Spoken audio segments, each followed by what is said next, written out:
torn from a world of tyrants beneath this western sky. We formed a new domain. Welcome to Eye on the Square here in Union Square in Somerville, Mass. A lot's happening here with the MBTA opening their new station in 2017, and we're very lucky to have with us today members of the Civic Advisory Committee, including the co-chair, Professor Tate, and a consultant who has a lot of experience at Harvard and other places, is Phil Parsons. Ann, can you tell us a little about the Civic Advisory Committee?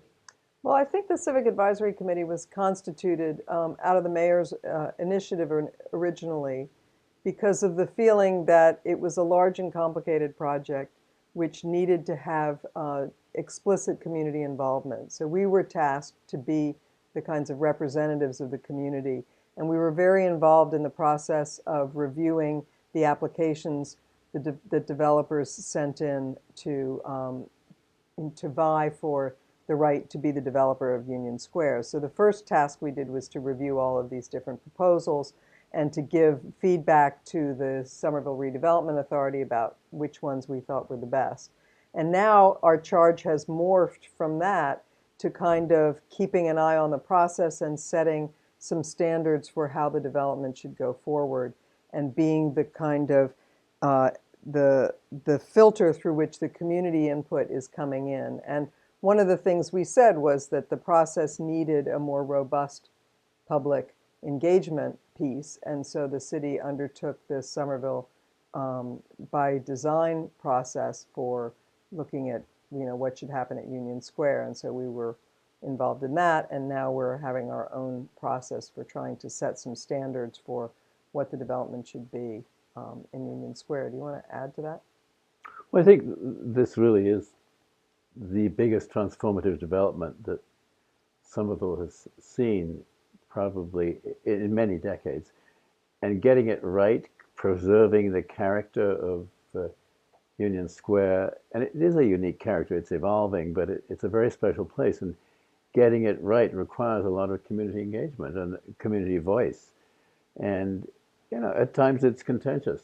And so really what we're trying to do, I think, is to keep everybody honest as much as anything, to make sure those community values are communicated. And it's a bit of a battle because different parts of the community look for different things. We had a very exciting meeting just a couple of nights ago on open space. And we have the worst proportion of open space to population of any city in the metro region in Massachusetts and actually beyond. And so getting more open space with this development is really important. At the same time, we have this huge need to improve our commercial tax base so that we can fund things like more affordable housing, better community services, and so forth. So we have to build a lot in order to bring in the taxes that make that possible. And we have to create open space. So these are things that the different groups have different thoughts about, obviously. We have to reach intelligent compromises.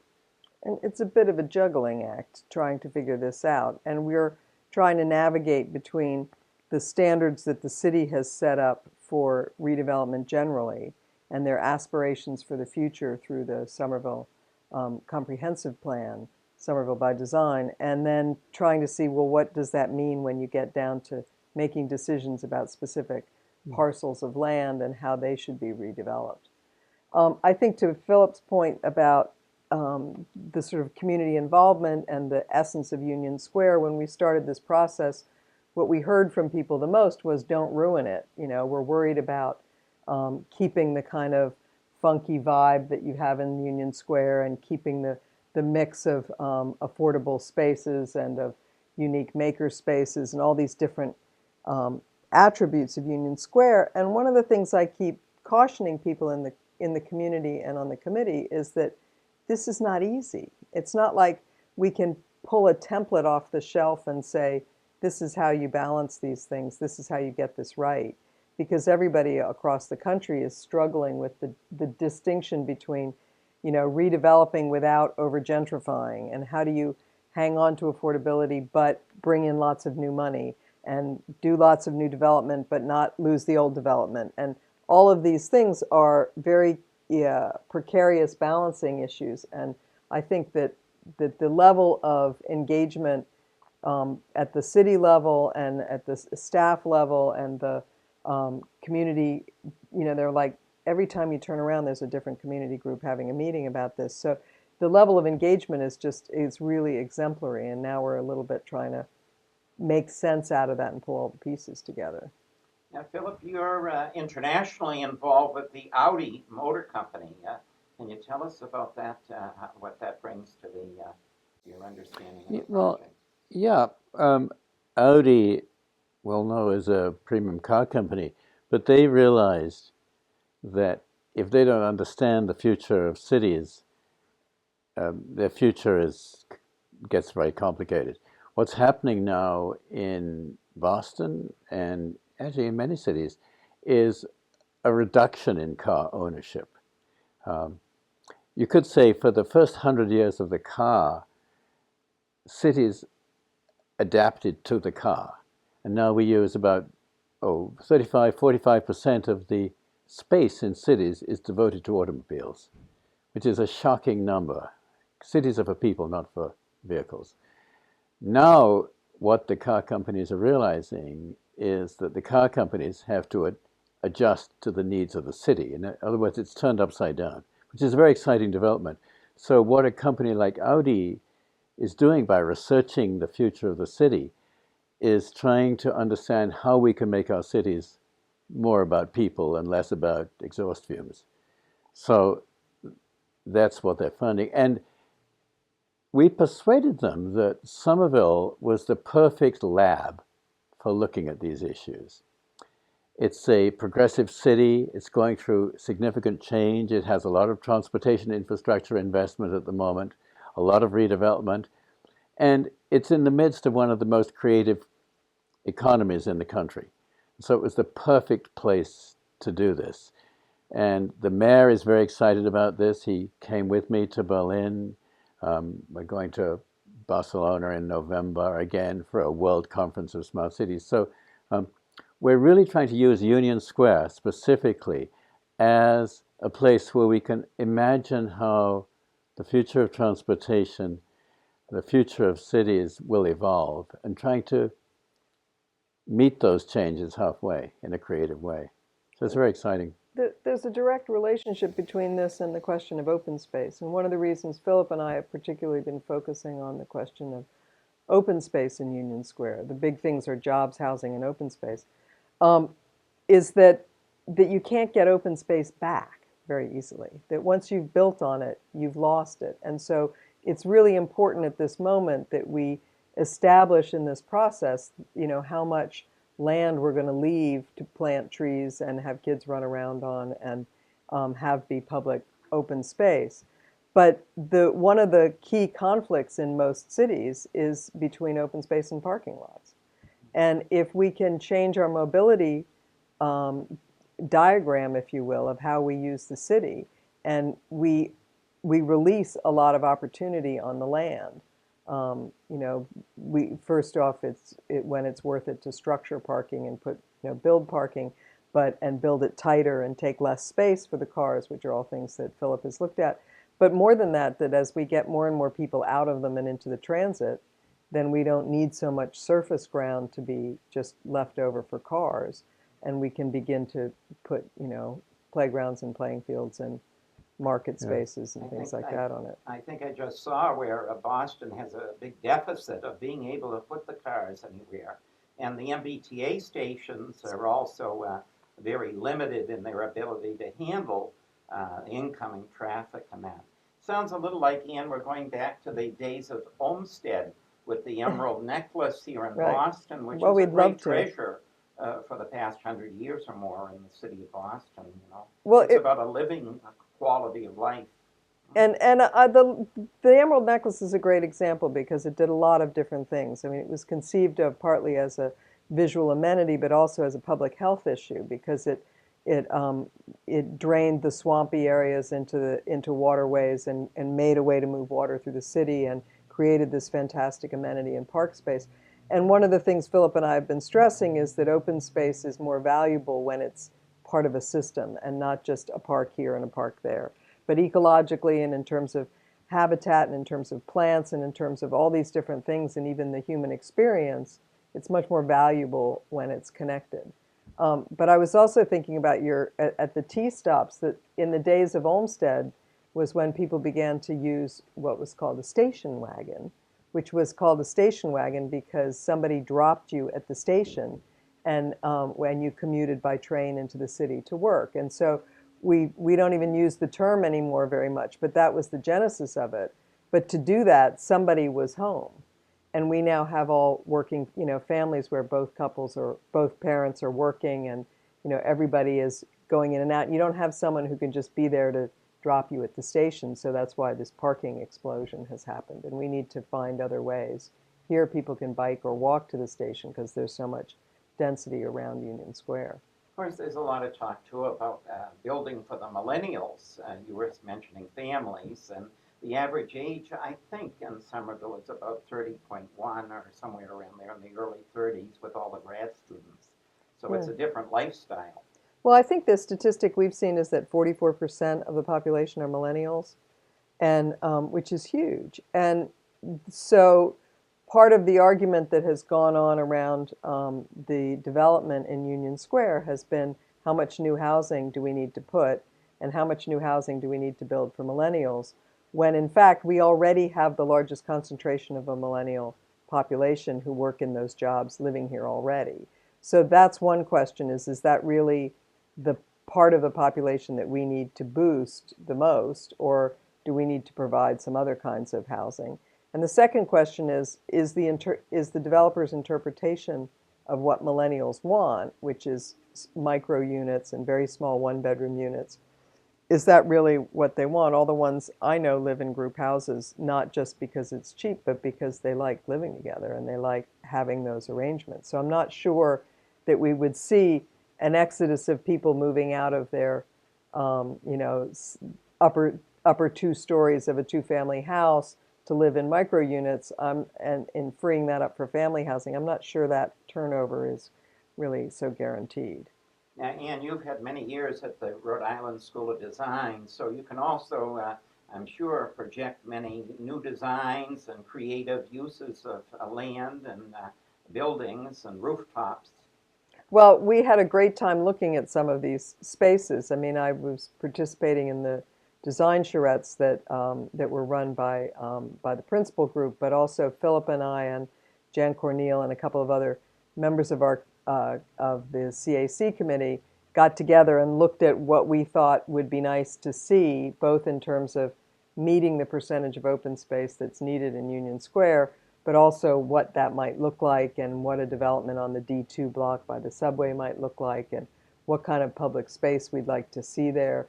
So I'm very interested in the design of those spaces, and I also teach about alternative types of housing. So I'm interested in pushing against a kind of automatic set of developer assumptions. The problem with the developer's assumptions are not that they're wrong, but they're based on, there's a kind of status quo that develops of this is what worked over here, so it'll be what works over there, and this is what we know how to do, and so we'll do it again. And this is really a place and a time in Somerville for some experimentation, I think, and we'd like to see some other models looked at and experimented with. And Philip, you bring an international vision too. I've heard things said about a 20-minute city and about Portland, Oregon, or Copenhagen or Melbourne, and how they are a more, one might say, modern approach to city life. Although in a lot of ways, going back to bicycles and that is sort of going back to the Olmsted days. Right. The modern is the old, and the old is the new. And I think there's a huge interest now in more walkable cities. The city organized a wonderful event in Davis Square in the cinema there, showing Jan Gehl's wonderful film about called the human scale, about how cities can be more for people. And actually, the Jan Gale group is going to come and work with the city in May to help us better understand how public spaces can work well in a city. And he's from Copenhagen, which used to be a car-dominated city and now has switched very much towards more bicycles, more pedestrians, and is a very different kind of community. And so you do see these changes. People tend to think that European cities were always this way, but it required work. It required a lot of effort to make them more accessible and walkable. And there are some wonderful experiments and innovations going on in cities around the world, it's true. So we do hope to learn from what we see going on in other parts of the world. And I think we are. I've been once or twice to Tivoli. Now, can we have an amusement park?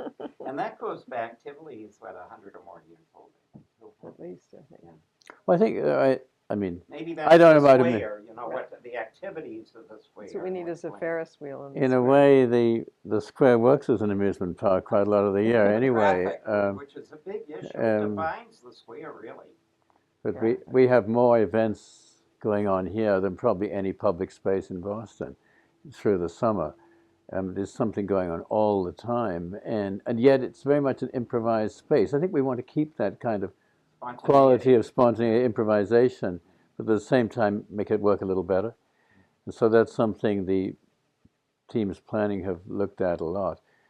So yeah, I think we can, I wouldn't say become more European, I would say become more... Australia and then Portland, Oregon as well. I think you mentioned Portland to me a few weeks ago. Oregon is very much a city that's become transformed by good public transportation.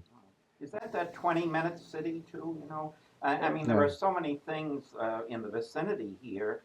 They talk about a Constellation Theater over in Kendall Square, and then you were involved with the Harvard Museums that are right down the street here, and that we're very blessed with a lot of opportunities for culture and entertainment. Well, I think, a lesson from Portland, we obviously we have a very rich culture around here, but talking about Oregon, the area I was working on in Oregon, the buildings we were planning were actually quite tall in many cases, very dense building, but a huge amount of open space as well. And those things tend to go together. When you look at Van Pier in Boston, other developments, people are familiar here, but when you look in Portland, you get mid-rise buildings, even high-rise buildings, and wonderful open spaces as well. And you can do both. You can create a lot of value in the buildings and strengthen your tax base, create more jobs, while creating exactly the kind of environment that people really enjoy, want to live in. And so you have the green space, you have the really vibrant public spaces, and you have the density of jobs and housing too that create a really energized community. So these things aren't contradictory to each other. I did find that in Canada a lot, you know. Some cities like Montreal, you know, are very livable and walkable, or Toronto.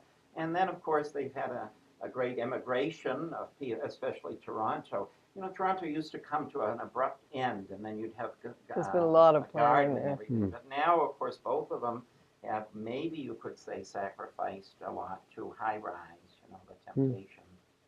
Well, there are also places we could look to learn to handle the kinds of winters we seem to be headed into having. And I think that's another reason to have more open land in the center of the city and places where you can put snow and create some breathing room and stuff like that. So I think one of the things that's interesting about this moment and about the opportunity in Union, and I think Philip and I both feel very strongly about this, is that there are a lot of issues which are applicable to all cities and to all American cities that are kind of people are trying to tackle at this point in time.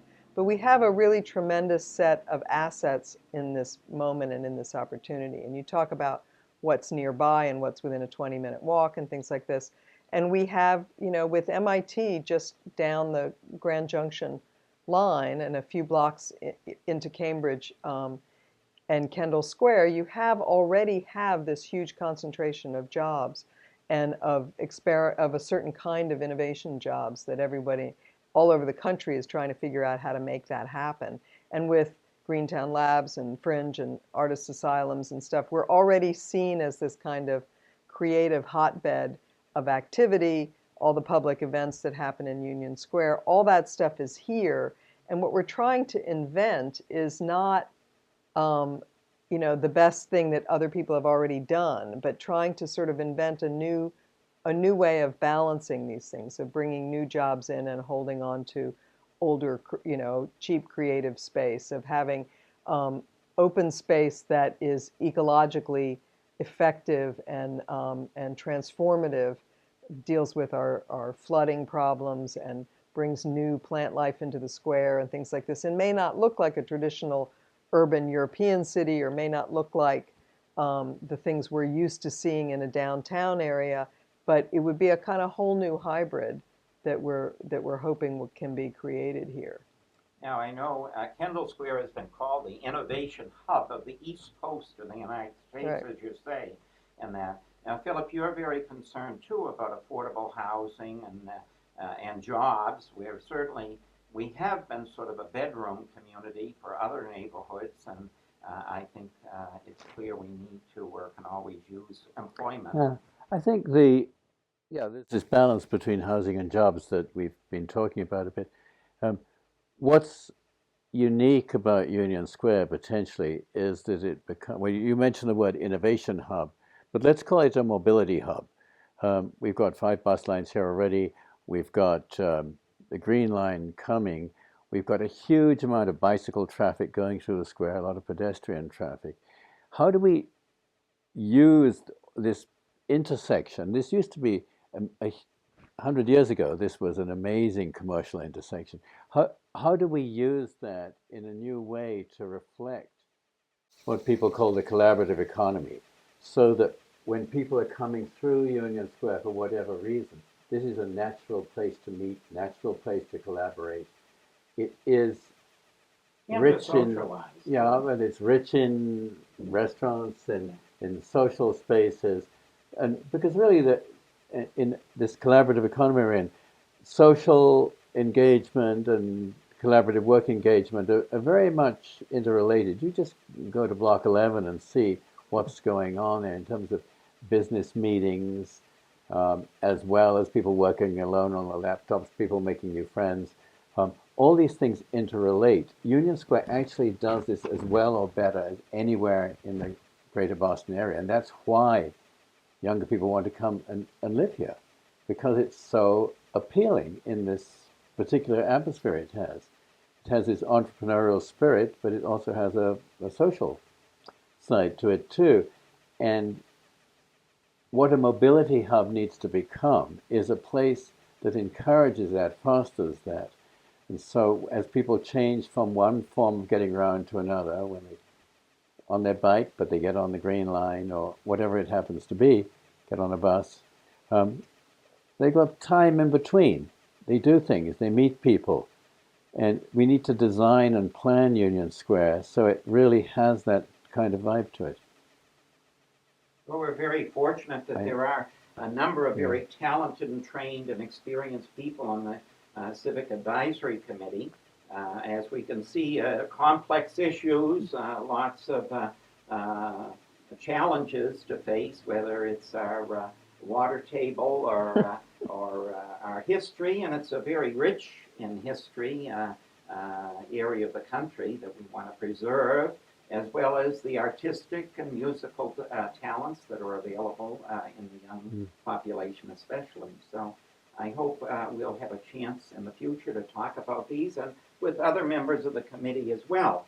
I want to point out we have a website here, if we can see, it's for the Civic Advisory Committee. It's called unionsquarefutures.org. And there are other websites as well. Union Square Neighbors, Somerville by Design especially, Union United Somerville, and then Main Streets, which is unionsquaremain.org.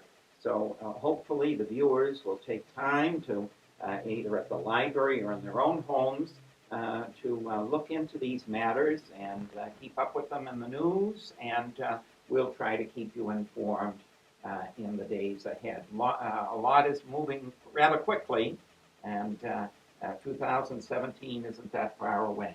Thank you very much, Thank you. Professor Thank you. Tate and Phil Parsons.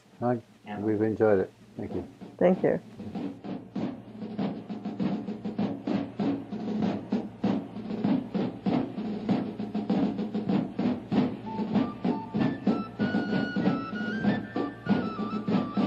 Torn from a world of tyrants beneath this western sky, we formed a new dominion, a land of liberty.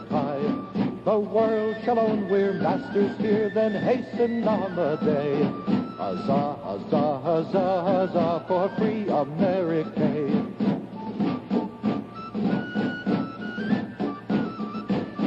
Lift up your hands, ye heroes, and swear with proud disdain. The wretch that would ensnare you shall lay his snares in vain. Should Europe empty all her force, we'll meet her in array, and fight and shout for free America.